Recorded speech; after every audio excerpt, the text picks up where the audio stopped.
The digital chime was a sound that echoed through 1,000 betting shops across Accra, but in Kofi Mensah's small, sun-baked room in Dansoman, it sounded like the gavel of fate. It was the notification from Starbet Ghana. His balance, which had been a meager 50 Ghana cedis for weeks, now read GHS 5,247,318.22. Kofi did not scream. He did not jump. He simply sat on the edge of his bed, the phone feeling like a lead weight in his hand. The fan whirred, pushing the humid air around, and a gecko chirped on the wall.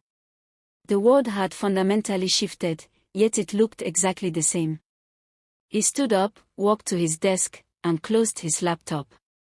On the screen was a complex spreadsheet, a mosaic of colored cells, formulas, and historical data, the true architect of this miracle.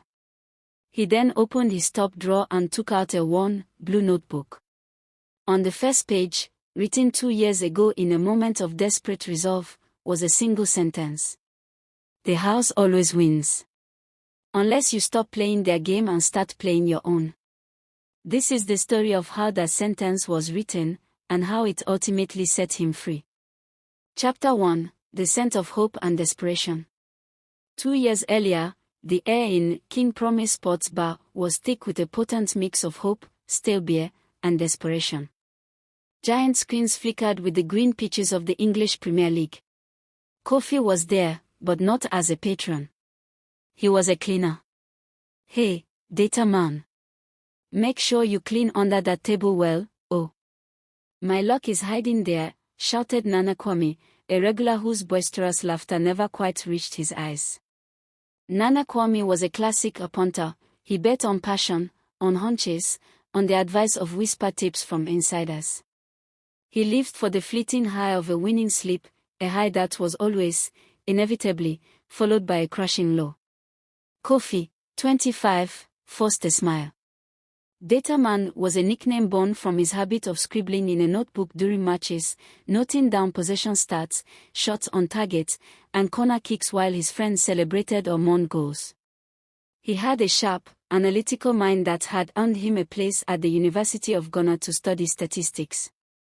But after his second year, his father, a taxi driver, had suffered a stroke. The family's finances crumbled overnight. Kofi, the eldest son, had no choice.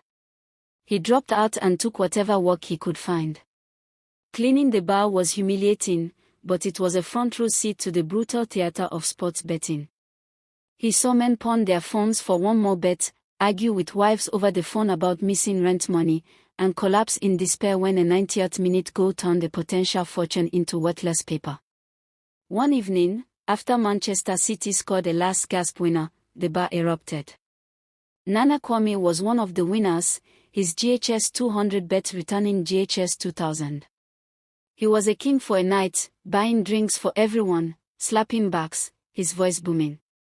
He even pressed a crumpled 20 cedi note into Kofi's hand. "See, my brother. It's all about believing. You and your book, you think too much. Just feel the game." Kofi pocketed the money, the paper feeling like an insult. Later that night, as he mopped the sticky floor, he saw Nana Kwame counting his remaining winnings, his face fallen. The king was counting his depleted treasury. The high was already fading, and the chase would begin again tomorrow. That night, in his room that he shared with his younger brother, Kwame, Kofi opened his notebook. He wasn't just noting stats anymore. He was building a case. Observation number 47, he wrote. The betting shop is a factory that manufactures temporary kings and permanent paupers. The system is designed for the emotional bettor. But what if you remove the emotion? What if you treated it not as a game of chance, but as a flawed market? The struggle wasn't just financial, it was existential. He felt his potential rusting away. His university friends were graduating, getting jobs in banks and tech firms. He was data man, the cleaner with delusions of grandeur. The pressure from home was immense. His mother's silent, worried looks. His father's slow, painful recovery, the family's savings evaporating for his medication. Kofi felt the walls closing in. The temptation to just place a bet, to pray for a miracle, was a constant whisper in his ear. But his data told a different story. A story of inevitable loss. Chapter 2: The Genesis of a System. The breaking point came with his father's medical bill. A new round of physiotherapy was needed, costing GHS 800. It might as well have been 8 million. His mother sold her last piece of good jewelry. The shame and helplessness burned in Kofi's gut. That night, he didn't go to the bar. He went to a quiet spot by the beach, the notebook in his hand. The Atlantic Ocean roared in the darkness, a powerful, unpredictable force. It reminded him of the betting markets. He made a vow to the crashing waves. He would enter the arena, but on his own terms. He would use his mind as his weapon. His first step was capital. He saved for 3 months, scrimping every pesewa from his meager salary and the small allowances he got from occasional data analysis gigs on online freelancing sites. He amassed GHS 500. This was his war chest. He made another rule: this money was already lost. He had to make peace with its disappearance. It was a sunk cost for an experiment. His second step was the system. His notebook evolved into the project. He identified 3 pillars. 1. The black box, the algorithm. He used his old university textbooks and free online courses to teach himself basic predictive modeling. He didn't have the processing power for AI, but he could build a complex weighted algorithm in Excel. He fed it data, not just goals, but underlying metrics like expected goals, XG, pass completion rates in the final third, defensive errors, and even external factors like travel distance for away teams and managerial changes. He assigned values, created formulas. The oracle, as he secretly called his spreadsheet, would spit out a probability percentage for a match outcome. 2. The value hunter. This was the core of his strategy. He would compare his oracle's probability with the probabilities implied by the bookmaker's odds. For example, if the oracle said Team A had a 60% chance of winning, implied odds of 1.67, but Starbet was offering odds of 2.10 for a Team A win, that was a value bet. The bookmaker was, in his model, underestimating Team A. This gap was his potential edge. 3. The staking plan, the 1% rule. He would never, under any circumstances, bet more than 1% of his total capital on a single bet. GHS 5 on his first bet. This was brutally boring, but it was his shield against ruin. A 10-loss streak would only cost him 10% of his capital, not all of it. He was ready. His first bet was on a championship match between Norwich and Preston. His oracle had identified a value gap in the under 2.5 goals market. He staked GHS 5. His hands were sweating as he clicked place bet. The match ended 1-0. He won GHS 8.50. It wasn't life-changing. It was barely a meal. But for Kofi, it was a seismic event. He hadn't guessed. He hadn't felt it. He had calculated it. And the calculation had been correct. Chapter 3: The Valley of Losses. The next few months were a rollercoaster that tested his resolve to its absolute limit. The oracle was not infallible. It was a learning machine, and it needed data, especially data on its own failures. He experienced a drawdown, a steady loss of 30% of his capital over 6 weeks. A last-minute penalty, a freak red card, a goalkeeper's howler, each one a dagger to his system and his confidence. The GHS 500 war chest dwindled to GHS 350. This was the true struggle. The voice of doubt was loud. You see, it whispered. You're not special. You're just another fool with a notebook. Nana Kwame wins bigger than you on a lucky day. Your father needs medicine, and you're wasting time on this. He was tempted to break his rules. To double down on a sure thing to recoup his losses. The emotional bettor inside him, the one he had worked so hard to cage, was rattling the bars. One pivotal night, his friend Yo, who had started betting with him using a hot tip from a radio station, lost his entire month's salary on a multi-bet. He was devastated. Sitting with Yo on a cab outside the betting shop, watching his friend's dreams turn to dust, Kofi had a chilling realization. Yo's loss was his gain. The bookmaker had taken Yo's money, and a tiny fraction of it was now part of the prize pool that would pay out to winners like Kofi. He wasn't fighting a faceless corporation, he was feeding on the desperation of his friends and neighbors. It was a horrifying, parasitic thought. He almost quit that night. But he went back to his data. He analyzed every losing bet. He found patterns. His model was weak on newly promoted teams. It underestimated the new manager bounce. He refined his formulas, added new data points. He was like a blacksmith, hammering his tool on the anvil of failure. Slowly, painfully, his capital began to climb back. GHS 350 became GHS 400. GHS 400 became GHS 600. He wasn't getting rich, but he was proving a point. The system worked, but only with unwavering discipline. He had crossed the valley of losses, not with a lucky sprint, but with a slow, painful, disciplined crawl.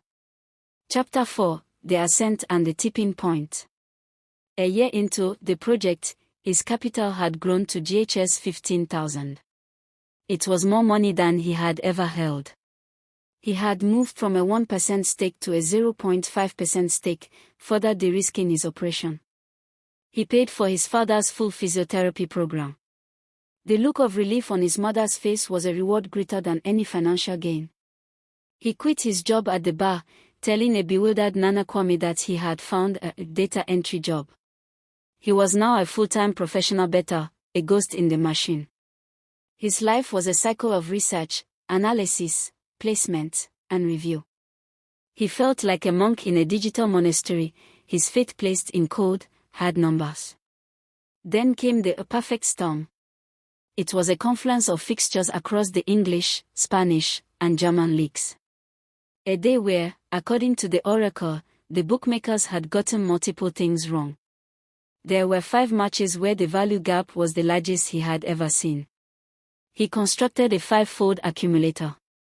The potential return was astronomical. A GHS 750 stake, 5% of his capital, the highest he'd ever gone, justified by the unprecedented value, could return over GHS 250,000. This was the moment. This was the adventure. Placing the bets felt like launching a ship into a hurricane. For the next 48 hours, he was a man possessed. He watched every match, not as a fan, but as a scientist observing an experiment. Match 1, England a comfortable 2-0 win, just as predicted. Match 2, Spain a tense 1-1 draw. The double chance bet landed. Match 3, Germany a dominant 3-1 victory. The oracle was flawless. Match 4, Italy a nightmare. His team went down to 10 men in the 30th minute.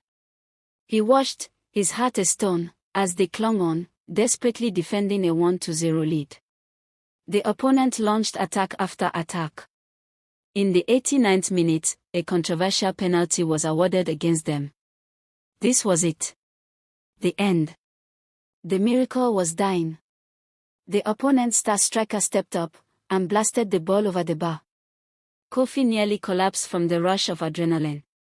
Match 5, France a straightforward, boring 2-0 win. It had happened. All 5 legs had won. The ship had not only survived the hurricane, it had found a new world. The GHS 250,000 win was confirmed. He was now, by any definition, a rich man. Chapter 5, The Burden of Fortune and the Final Bet. But fortune is a heavy cloak. The GHS 250,000 was just the beginning. Emboldened but never reckless, he continued. His system, refined by the success of the perfect storm, became even more potent.